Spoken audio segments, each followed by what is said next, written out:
বাচ্চার হার্টবিট বা হৃদস্পন্দন কখন শুরু হয়? সাধারণত গর্ভাবস্থার ষষ্ঠ সপ্তাহের কাছাকাছি সময়ে শিশুর হৃদস্পন্দন শুরু হতে পারে, তবে আল্ট্রাসাউন্ডে এটি দেখা বা শোনা যেতেও পারে। সেই ক্ষেত্রে 140 বিএম প্রতি মিনিটের হৃদস্পন্দন এর বেশি হলে কন্যা সন্তান, এমনকি 140 বিএম এর কম হলে পুত্র সন্তান হওয়ার সম্ভাবনা থাকে বলে ধারণা করেন অনেকেই, যদিও এটি গবেষণা ভিত্তিক কোনো প্রমাণ নেই। তাছাড়াও বৃদ্ধি নবম সপ্তাহে শিশুর হৃদস্পন্দন প্রায় 140 বিএম পর্যন্ত হতে পারে, যেটি মায়ের হৃদস্পন্দন থেকেও অনেকটাই দ্রুত। তবে অনেকে মনে করে থাকেন বাচ্চার হৃদস্পন্দন দিয়ে তার লিঙ্গ নির্ধারণ করা যায়, সেটি ছেলে হবে না মেয়ে হবে। আসলে কি সত্য?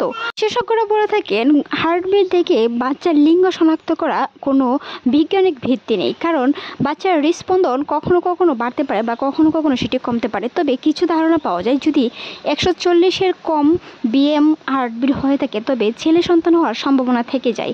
যদি 140 হার্টবিটের বেশি হয়ে থাকে 180 পর্যন্ত, তাহলে সেটি কন্যা সন্তান হওয়ার সম্ভাবনা থেকে যায়। সেই হিসাবে কিছু ধারণা ভিত্তিক পেতে পারে, তবে বৈজ্ঞানিক বা গবেষণা কোনো ভিত্তিক নেই বাচ্চার হার্টবিট থেকে ছেলে বা মেয়ে শনাক্ত করার মতো।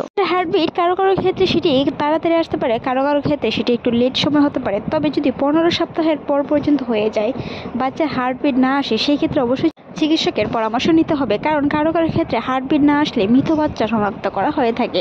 তাই গর্ভবতী মায়েরা সেই বিষয়ে অবশ্যই খেয়াল রাখতে হবে। যদি 15 সপ্তাহের পর পর্যন্ত বাচ্চার হার্টবিট না আসে, সেই হিসেবে অবশ্যই চিকিৎসকের সাথে আলট্রাসাউন্ড রিপোর্টের মাধ্যমে সেটি নিশ্চিত হতে হবে। হার্টবিট রেট যতবার আলট্রাসাউন্ড রিপোর্ট করাবেন ততবার হার্টবিট রেট পরিবর্তন হতে পারে। কারো কারো ক্ষেত্রে সেটি 180 পর্যন্ত হতে পারে বা 130 থেকে 180 পর্যন্ত হতে পারে। তাই গর্ভ অবস্থায় বাচ্চার হার্টবিট এক এক সময় এক এক রকম হতে পারে। তবে হার্টবিট শুরু হয় 6 সপ্তাহের শুরু থেকে। তবে কারো কারো ক্ষেত্রে 6 সপ্তাহ লাগতে পারে, কারো ক্ষেত্রে একটু সময় বেশি লাগতে পারে। তবে যদি বাচ্চার হার্টবিট আসে তাই বাচ্চাটি সুস্থ আছে বলেই ধরেন বিশেষজ্ঞরা। ছেলে না মেয়ে বোঝার জন্য আপনাকে অবশ্যই 4 মাসের উপরে হতে হবে, আর সেটি হচ্ছে 22 সপ্তাহের উপরে। 22 সপ্তাহের উপরে হলে সেটি ছেলে বা মেয়ে লিঙ্গ নির্ধারণ করা যায়। তার আগে আপনার হার্টবিট দেখে বাচ্চার লিঙ্গ শনাক্ত করা খুবই কষ্টকর। অনেকের ক্ষেত্রে মনে হয় হার্টবিট বেশি আসলে ছেলে বা মেয়ে হয়, সেটি আসলে ভুল ধারণা। সেটি কোনো ভিত্তিক বা গবেষণা ভিত্তিক প্রমাণ নেই। গর্ভাবস্থায় হার্টবিট নিয়ে দুশ্চিন্তা করার কোনো কারণ নেই। যদি সেটি 15 সপ্তাহের পর পর্যন্ত না আসে, তাহলে চিকিৎসকের সাথে পরামর্শ করে দেখতে পারেন। এখন আধুনিক মেশিনের দ্বারা বাচ্চার হার্টবিট যেমন ডক্টর শুনতে পায়, সেই হিসেবে কিন্তু মাও শুনতে পায়। আজকের এই ভিডিওটি এই পর্যন্তই। ভালো লাগলে সাবস্ক্রাইব করবেন, সেই সাথে আপনার মূল্যবান মতামত জানাতে অবশ্যই ভুলবেন না। সেই সাথে ভিডিওটি দেখুন দেখার জন্য আপনাকে অসংখ্য ধন্যবাদ।